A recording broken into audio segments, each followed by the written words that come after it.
एक बहुत ही ईमानदार ਅਤੇ ਸੱਚੀ ਸੁੱਚੀ ਸ਼ਖਸੀਅਤ ਦੇ ਮਾਲਕ ਸ਼੍ਰੀ ਜੋਗਿੰਦਰਪਾਲ ਜੀ ਪਿਛਲੇ ਦਿਨੀ ਆਪਣੇ ਸਵਾਸਾਂ ਦੀ ਪੂੰਜੀ ਨੂੰ ਖਰਚਦੇ ਹੋਏ ਪਰਮਾਤਮਾ ਦੇ ਚਰਨਾਂ ਵਿੱਚ ਜਾ ਬਿਰਾਜੇ। ਉਹਨਾਂ ਦੀ ਯਾਦ ਵਿੱਚ ਇੱਕ ਧਾਰਮਿਕ ਸਮਾਗਮ ਦਾ ਆਯੋਜਨ ਉਹਨਾਂ ਦੇ ਸਮੂਹ ਪਰਿਵਾਰ ਵੱਲੋਂ ਉਹਨਾਂ ਦੇ ਗ੍ਰਹਿ ਗੋਬਿੰਦ ਨਗਰ ਹੁਸ਼ਿਆਰਪੁਰ ਵਿਖੇ ਕਰਵਾਇਆ ਗਿਆ, ਜਿਸ ਵਿੱਚ ਪੰਡਤ ਜੀ ਵੱਲੋਂ ਜੀਵਨ ਅਤੇ ਮੌਤ ਦੀਆਂ ਸੱਚਾਈਆਂ ਬਾਰੇ ਚਾਨਣਾ ਪਾਇਆ ਅਤੇ ਸਭ ਸੰਗਤਾਂ ਨੂੰ ਉਸ ਪਰਮਪਿਤਾ ਪਰਮਾਤਮਾ ਦੇ ਦਰਸਾਏ ਮਾਰਗ ਤੇ ਚੱਲਣ ਦੀ ਸਿੱਖਿਆ ਦਿੱਤੀ। ਸ਼੍ਰੀ ਜੋਗਿੰਦਰਪਾਲ ਜੀ ਬਚਪਨ ਤੋਂ ਹੀ ਬਹੁਤ ਹੀ ਹੋਣਹਾਰ ਪ੍ਰਤਿਭਾ ਦੇ ਮਾਲਕ ਅਤੇ ਮਿਹਨਤੀ ਇਨਸਾਨ ਸਨ। ਆਪ ਜੀ ਨੇ ਆਪਣੀ ਮਿਹਨਤ ਨਾਲ ਬਹੁਤ ਹੀ ਉન્નਤੀ ਹਾਸਿਲ ਕੀਤੀ ਅਤੇ ਖੂਬ ਨਾਮਣਾ ਖਟਿਆ। ਆਪ ਜੀ ਬਹੁਤ ਹੀ ਇਮਾਨਦਾਰ ਸਨ ਅਤੇ ਪਰਮਾਤਮਾ ਦੇ ਘਰ ਪ੍ਰਤੀ ਸੱਚੇ ਸ਼ਰਧਾਵਾਨ ਸਨ। ਗਰੀਬਾਂ ਅਤੇ ਦੀਨ ਦੁਖੀਆਂ ਦੀ ਸਹਾਇਤਾ ਆਪ ਜੀ ਹਮੇਸ਼ਾ ਹੀ ਤਨੋ ਮਨੋ ਅਤੇ ਤਨੋ ਕਰਿਆ ਕਰਦੇ ਸਨ। ਮੌਜੂਦਾ ਸਮੇਂ ਵਿੱਚ ਆਪ ਜੀ ਦੇ ਇਨ੍ਹਾਂ ਸੰਸਕਾਰਾਂ ਤੇ ਆਪ ਜੀ ਦਾ ਸਮੁੱਚਾ ਪਰਿਵਾਰ ਚੱਲ ਰਿਹਾ ਹੈ। ਆਪ ਜੀ ਦਾ ਸਮੁੱਚਾ ਪਰਿਵਾਰ ਬਹੁਤ ਹੀ ਮਿਹਨਤੀ ਪਰਿਵਾਰ ਹੈ, ਈਮਾਨਦਾਰ ਪਰਿਵਾਰ ਹੈ, ਪੜ੍ਹਿਆ ਲਿਖਿਆ ਪਰਿਵਾਰ ਹੈ ਅਤੇ ਸਮਾਜ ਵਿੱਚ ਸ਼ਲਾਘਾਯੋਗ ਸਥਾਨ ਰੱਖਦਾ ਹੈ। ਸ਼੍ਰੀ ਜੋਗਿੰਦਰਪਾਲ ਹੁਣਾਂ ਦੇ ਸ਼ਰਧਾਂਜਲੀ ਸਮਾਗਮ ਦੇ ਮੌਕੇ ਤੇ ਵੱਡੀ ਗਿਣਤੀ ਵਿੱਚ ਸੰਗਤਾਂ ਤੋਂ ਇਲਾਵਾ ਕਈ ਸਮਾਜਿਕ, ਰਾਜਨੀਤਿਕ ਅਤੇ ਧਾਰਮਿਕ ਜਥੇਬੰਦੀਆਂ ਦੇ ਆਗੂਆਂ ਨੇ ਸ਼ਿਰਕਤ ਕੀਤੀ ਅਤੇ ਪਰਿਵਾਰ ਨਾਲ ਦੁੱਖ ਸਾਂਝਾ ਕੀਤਾ।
ये बच्चे पवन कुमार, रमन कुमार, इनके पिता श्री जोगिंद्रपाल जी उस परमपिता परमात्मा के बनाए हुए नियम के अनुसार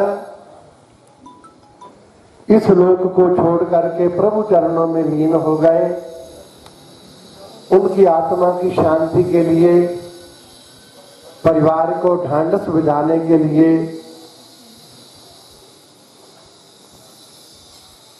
हम सब जहां पर इकट्ठे हुए हैं। गोलोकवासी पंडित जोगिंद्रपाल जी करीब 86 वर्ष की उनकी आयु और इसी जिला के टांडा के पास गांव है राजपुर गहोद, वहां उनका जन्म हुआ। 5 भाई 1 बहन,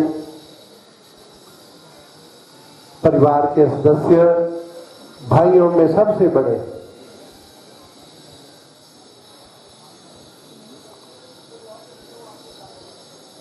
जोगिंद्रपाल जी ने दसूहा में, टांडा में और रिटायरमेंट के समय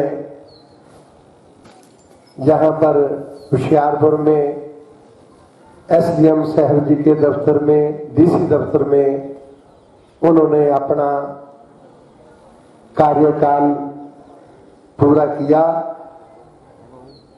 और रिटायरमेंट जहां होशियारपुर से हुई, बहुत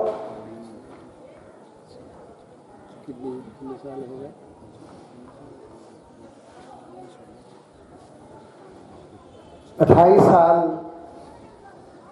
रिटायरमेंट के बाद उन्होंने अपना और जीवन जिया।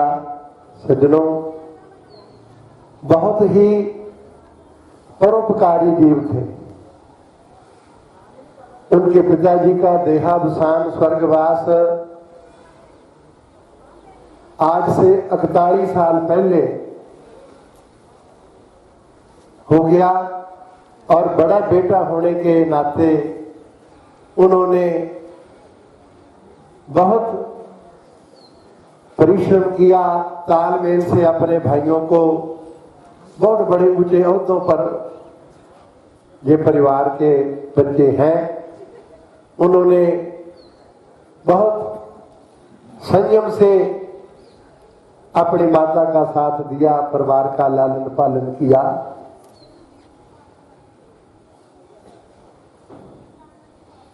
परोपकार की बात, कोई भी अपना आस पड़ोस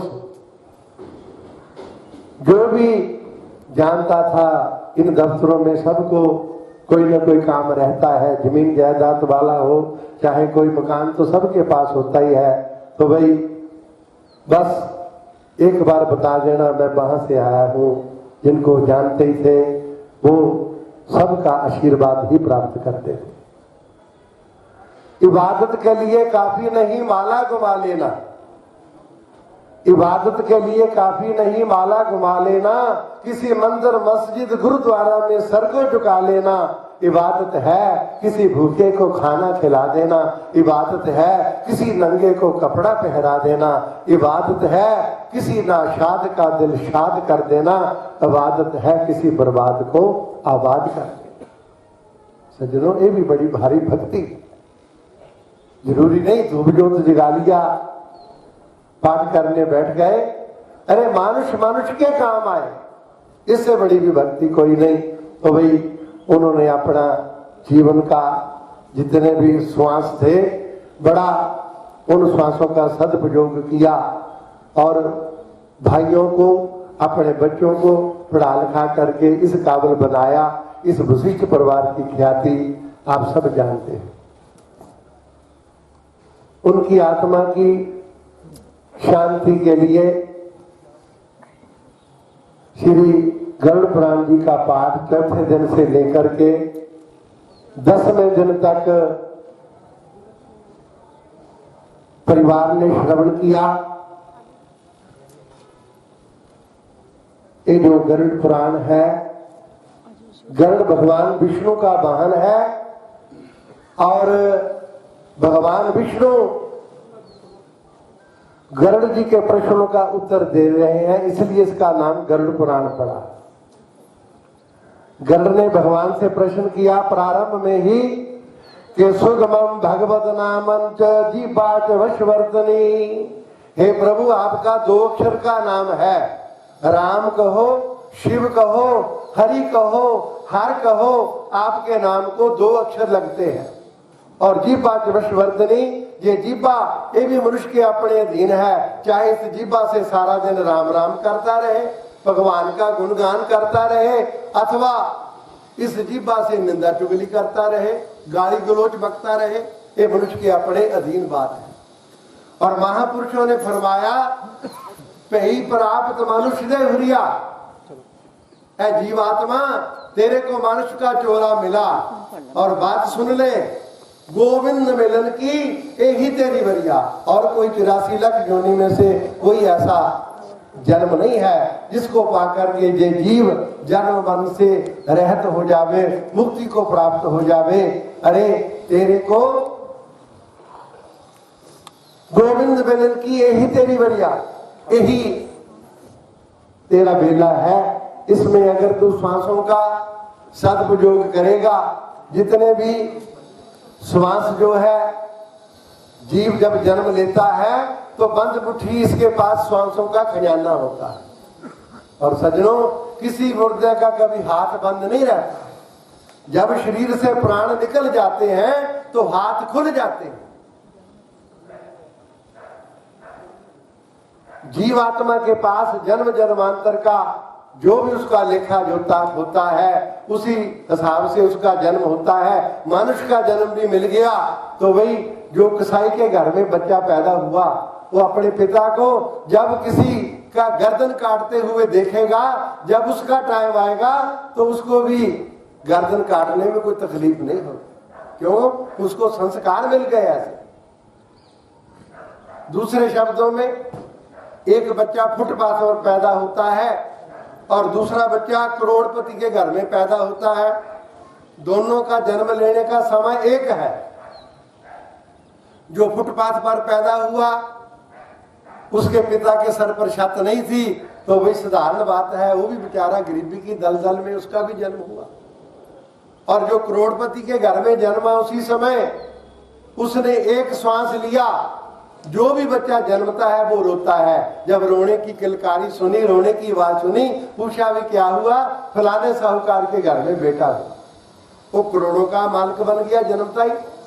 अब ये बताओ उस बच्चे ने कोई गर्भ, माँ के गर्भ में कोई ऐसा कर्म कर दिया जिस कर्म के करने से फुटपाथ पर एक पैदा होता है और एक बिना कमाई के साहूकार के घर में करोड़ों का मालिक जन्मता ही बन जाता है। क्या ये भगवान अपनी इच्छा से ये सब करते हैं? सज्जनों, यही हमारी प्रारब्ध है।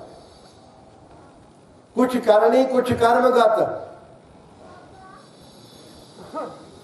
मैं प्रार्थना करूंगा कृपया आप बात पर ध्यान रखो। जब तक इस पगड़ी का समय नहीं होता तब तक आना जाना बना रहेगा। लेकिन ये जो आधे घंटे का समय है, मेरा प्रयास है आपके कुछ न कुछ बात कान में पड़ जाए और किसी का भी उद्धार हो गया तो मेरे कथा करने का मुझे लाभ मिले।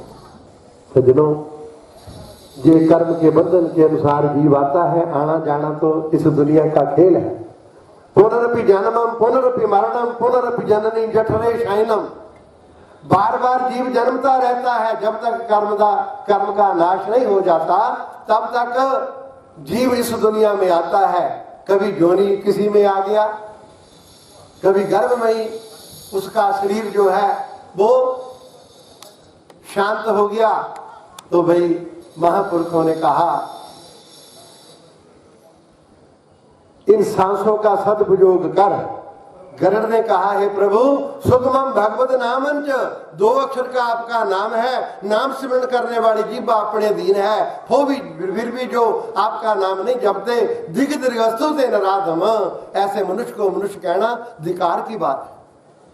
चाणक्य नीति में बड़ा निपुण था। उसने लिखा जेशाम न विद्या न तपो न दानम ज्ञानम न शीलम न गुणो न धर्म ते मृत्यु लोके भुवि भार भूता मनुष्य रूपेण मृगाचरंती। जेशाम न विद्या, जिसके पास कोई विद्या ही नहीं। तपो न दानम, अपने जीवन में कोई तप तपस्या नहीं की, कुछ दान नहीं किया। ज्ञानम, ग्रंथों को पढ़ करके इनका ज्ञान नहीं लिया। शीलम, दूसरे ने कहा उस बात को हजम करने का जज्बा पैदा नहीं किया, सहन शक्ति नहीं बढ़ाई। ऐसा जिसमें गुण नहीं, ते मृत्यु लोके भुवि भार भूता। ऐसे मनुष्य को मनुष्य कहना अधिकार की बात है। पानी वाले 1 मिनट का बंद कर दे। 15-20 मिनट रह गए, उस तो बाद फिर जो मर्जी पढ़ाए। तो गरुड़ ने कहा कि हे प्रभु 2 तरह के व्यक्ति हैं, ईश्वर को मानने वाले पुण्यात्मा और जो ईश्वर को नहीं मानते पापात्मा। 2 प्रकार के जीव हैं। मैंने आपके मुंह से बड़ी भक्ति मार्ग की कथा सुनी। एकादशी का व्रत रखो क्या मिलता है, दान करो क्या फल मिलता है, तीर्थों पर जाकर के स्नान करने का क्या फल है। मैंने भक्ति मार्ग की बड़ी कथा सुनी। हे प्रभु मुझे आप कृपा करके ये बताओ, जो आपको नहीं मानते, नास्तिक जीव जो हैं, जो आपको नहीं मानते, उनकी क्या दशा होती होगी। तो भाई ये 16 अध्याय की कथा है। पहले 6 अध्याय के अंदर जो गरुड़ जी के ने प्रश्न किया था कि मुझे बताओ जो आपको नहीं मानते उनकी क्या दशा होती है, तो भगवान ने पहले अध्याय में कहा कि है गरुड़, जो जीव परम पिता परमात्मा का नाम सिमरण करता ही नहीं, जपता ही नहीं, भक्ति मार्ग का कोई काम करता ही नहीं, कहते हैं उसको मरते समय जैसे 100 बिच्छू एक समय डंक मार दे में इतनी पीड़ा को सहन करना पड़ता है। 9 दरवाजे हैं ये शरीर के, 9 दरवाजे खुले, दरवाजे 9 हैं। 2 आंखें, 2 नासिका, 4, 2 कान, 6 मुख, 7 मूत्र और विष्ठा का स्थान। ये 9 दरवाजे खुले हैं सज्जनों, इन 9 दरवाजों से ही प्राण निकलते हैं। गृहस्थियों के प्राण इन 9 रास्तों से निकलते हैं। ये खुले द्वार 9 के 9 गंदगी से भरे हुए, इन सब द्वारों से मल निकलता है। फिर भी कहते हैं जो पापी जीव हैं, जिन्होंने अपने जीवन में कभी कोई पुण्य का काम नहीं किया, उनके प्राण जो है वो अधोमुख द्वार जो है मूत्र और विष्ठा का स्थान, उन्हीं स्थानों से निकलते। 100 बिच्छू जैसे एक समय डंक मारते में इतनी पीड़ा को सहन करना पड़ता है। चाहे फिर कहते हैं वो दर्द के मारे या मूत्र हो जाता है या विष्ठा हो जाती है। जहाँ ये गले के ऊपर जो है इनको कहते हैं ऊर्ध्व द्वार, ऊपर के दरवाजे। ये 7 द्वार जो है ऊर्ध्व द्वार जो है। फिर जो पुण्य आत्मा करने वाले जीव हैं उनके द्वार ऊर्ध्व द्वारों से प्राण निकलते हैं। और योगी नाम तालुच, योगी जन जो है जो प्राणायाम करते हैं वो ताड़ू के रास्ते अपना जो है गुप्त द्वार, उसी के द्वारा वो प्राणों का परित्याग करते हैं। जब भी 10 में द्वारे दी सारे अनु नयो मिल दी, क्या भी 10 में द्वारे दी सारे अनु नयो मिल दी। 10वें द्वार के जरिए जो योगी जन हैं वो अपने प्राणों का परित्याग करते हैं। तो सज्जनों, पहले अध्याय में ये बता दिया कि प्राण बड़ी मुश्किल से निकलते हैं पापी जीव के, और दूसरे अध्याय में भगवान ने बताया है गरुड़ छोटे से सफर पर जाते हैं, ना जाने पहले सीट रिजर्व कराओ जी, फिर ये करो वो करो, रास्ते में खाने के लिए कुछ साथ ले लो, पानी की बोतल रख लो, कोई चाय का शौकीन है वो उसमें थर्मस में चाय डाल ली, सारा इंतजाम करके रखते हैं। लेकिन सज्जनों, ये मनुष्य भी एक लंबे सफर पर आया। हम परमपिता परमात्मा के अंश हैं, वो हमारे भीतर, वो परमपिता परमात्मा हमारे रूप भीतर ज्योति के रूप में अगम की ज्योत जल रही है, अंदर बिन बाती बिन तेल वो बैठा हुआ है। मूर्ता बनाने वाला खोरे केड़ी खेलने पै गया, मिट्टी दे बना के बुत आप बिच बह गया। वो परमपिता परमात्मा वो बैठा हुआ है। बस असली मान जब निकल जाता है फिर कोई पूछता ही नहीं। जत प्रातः संस्कृतम भोजन साया नच वनश्यति। अरे सुबह का बना हुआ खाना शाम को खाने के लायक नहीं रहता। आज तो बड़े साधन बन गए, फ्रिज फ्रीजर इत्यादि इतने हैं, जितनी देर मर्जी रख लो, लेकिन जो कुदरती असूल है, जत प्रातः संस्कृतम भोजन साया नच वनश्यति, सुबह का बना हुआ खाना शाम को खाने के लायक नहीं रहता। कहते हैं तद अन्न रस भुगते, ऐसे अन्न को खा करके अगर जीव कहेगा कि मैंने तो कभी बूढ़ा ही नहीं होना, मैंने तो कभी मरना ही नहीं, मेरी तो शरीर की ऐसी अवस्था रहेगी, सज्जनों ये बहुत बड़ी भूल है। जिस पेट्रोल से ये गाड़ी रूप ईंधन चलता है, जिस ईंधन से ये शरीर चलता है, वो ही शाम को खाने के लायक नहीं रहता। इसलिए ये मरना जो है वो अपने पास समझना चाहिए, एक ना एक दिन जाना है। क्योंकि फिर अगर इस बात को याद रखेगा तो फिर कुछ बुरा नहीं होगा, बुरा कर्म ही नहीं होगा। तीसरे अध्याय के अंदर भगवान ने दूसरे अध्याय के अंदर बता दिया, रिजर्वेशन कराओ, कोई ऐसा धर्म कर्म करो जिससे तुम्हारी जात जो है वो बनी रहे। तीसरा चौथा 5वां अध्याय, इसमें भगवान ने सारा नरकों का ही विवरण बताया है। कौन कौन सा कर्म करने से कौन कौन सा नरक मिलता है, और नरक से आए हुए की पहचान क्या। बहुत दुख की बात है, आज हमारे जो संस्कार हैं वो लोप हो रहे। ऐसे ऐसे स्कूलों में ऐसी ऐसी जगह पर बच्चों को पढ़ाते हैं, और अब भाई एक एक बच्चा बड़ी मुश्किल से होता है। नानी के पास दादी के पास बैठ करके जो कहानियां सुनते थे बच्चे, वो बंद हो गया, कुछ ऐसा संस्कार रहे ही नहीं। अब हमारी संस्कृति प्रातः काल उठकर रघुनाथा, माता पिता गुरु नामई माथा। हमारी संस्कृति ये है, राम जी अपने माता पिता के चरणों में डंडे की तरह लेट करके दंडवत प्रणाम करते थे। उस काम में मुझे हमें फिर शर्म आ गई। फिर ऐसे ही पाँव छू लिए, पैरी पहने जी, चलो पाँव भी छू रहा है, पैरी पहना भी हो गया। उसके बाद में फिर हमने और तरक्की की, विदेशों में चले गए। एक काम घर छोड़ो, अगले घर वाला फिर विदेश में है। वो सभ्यता हमारे ऊपर सवार हो गई। वो तेरी वृंदावन की गलियों में वो हरे रामा हरे कृष्ण करता हुआ वो नाच रहा है और हम विदेश के कायल हो रहे हैं। आज हमारे बच्चे पूछते हैं, जहाँ होशियारपुर की बात है, एक बनियों के परिवार में मैं गरुड़ पुराण का पाठ का भोग डाल रहा था। उसके 5 बेटे थे, 4 भगवान को मानने वाले थे। जो छोटा बेटा था वो ईश्वर को नहीं मानता। जब मैं मंच से नीचे उतरा, वो बच्चा कहने लगा, पंडित जी कि आप जो करते हो पाठ पूजा जो भी आप करते हो प्राणी को मिलता है? मैंने कहा भाई मिलता है, शास्त्र गवाह है। कहने लगा कोई प्रूफ दो। फिर अब प्रूफ क्या दें, जो चला जाता है वो तो वापस आता ही नहीं। मैंने कहा भाई शास्त्रों का जो कथन है, श्राद्ध नाम श्रद्धा का है। तेरे मन में कोई श्रद्धा है तो सब कुछ पहुंचता है। वो कहने लगा पंडित जी ऐसा नहीं, कोई प्रूफ दो। मैंने 2-4 इधर उधर की उदाहरणें भी दी, पर उसने बात सुनने से ही मना कर दिया। मेरी बात सुनी नहीं, कोई ठोस प्रूफ दो। ठोस प्रूफ फिर मैं कहा ले, मैं कहा सीधी उंगली से घे नहीं निकलेगा। मैंने कहा तेरा बाप बड़ा हरामी था। इतनी बात कहने की देर थी, एकदम मेरे साथ लड़ने के लिए तैयार हो गया। मैं कहा क्यों? कहने लगा मरे हुए बाप को गाली देते हो। मैं कहा तेरे मरे हुए बाप को गाली लग जाती है, पाठ नहीं लगता। मरे हुए बाप को गाली लग जाती है, पाठ नहीं लगता। हमारे बच्चे देखो धिक्कार है ऐसे संस्कारों पर। वो कहने लगा पंडित जी मान लो साढ़े भाईया शेर बन गया, उन्हें कोई चंगा काम किया ही नहीं। शेर तो मांस खाता ही नहीं। आप श्राद्ध में कड़ाह पूरी वगैरह जो बनाते हैं वो तो शेर तो खाता ही नहीं। भाईया जी शेर भूखे रह गए। मैं क्या भाईया भूखा नहीं रहता?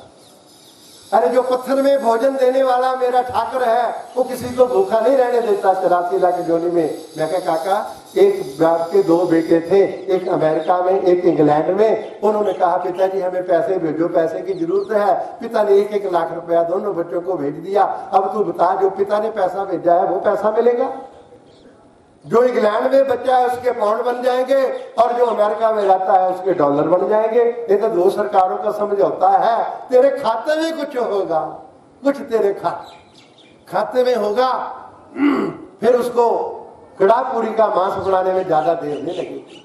जिस जोनी में भी तेरा पिता होगा वो उसको वो मिल जाएगा।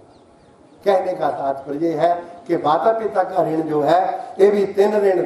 हर बच्चा जो जन्मता है 3 शाहूकारों का कर्जदार होता है। देव ऋण, देवताओं का ऋणी हुआ। आपने सुना गर्भ में जब उल्टा लटक रहा था, परमात्मा को याद न कर रहा था, लेकिन जन्म हुआ भूल गया। देव ऋण, ऋषि ऋण, ऋषियों ने ग्रंथों की रचना की। अरे आने वाली जो जनरेशन है इन ग्रंथों का अध्ययन करके वो पढ़ सके, इनका लाभ ले सके, जन्म मरण से मुक्त हो जावे।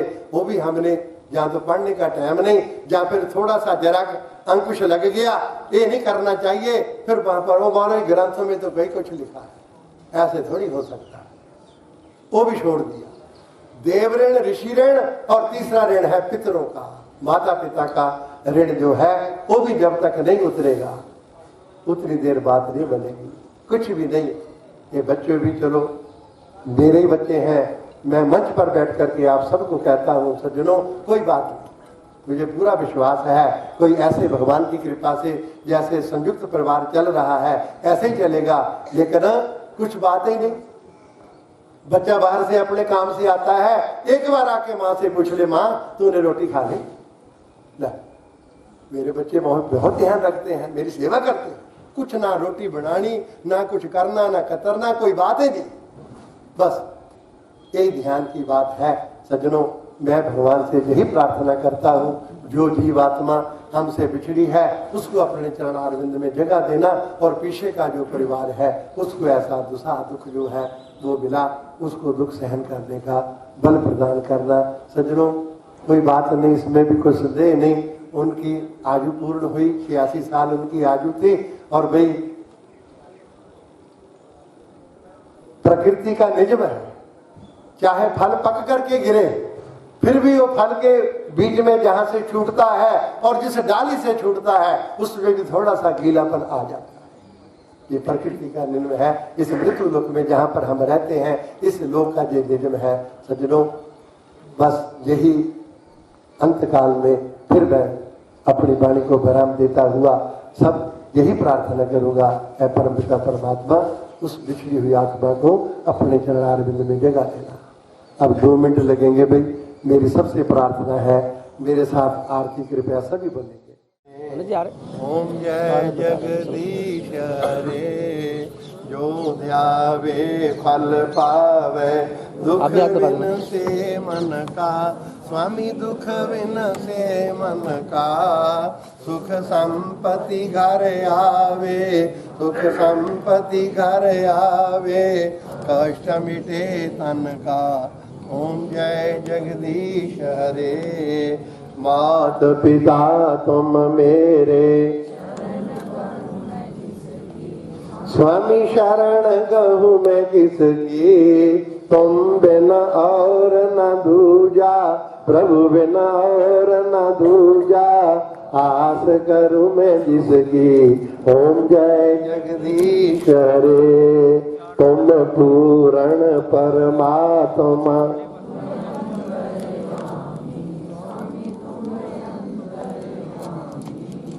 पार ब्रह्म परमेश्वर, पार ब्रह्म परमेश्वर, तुम सबके स्वामी। ओम जय जगदीश हरे।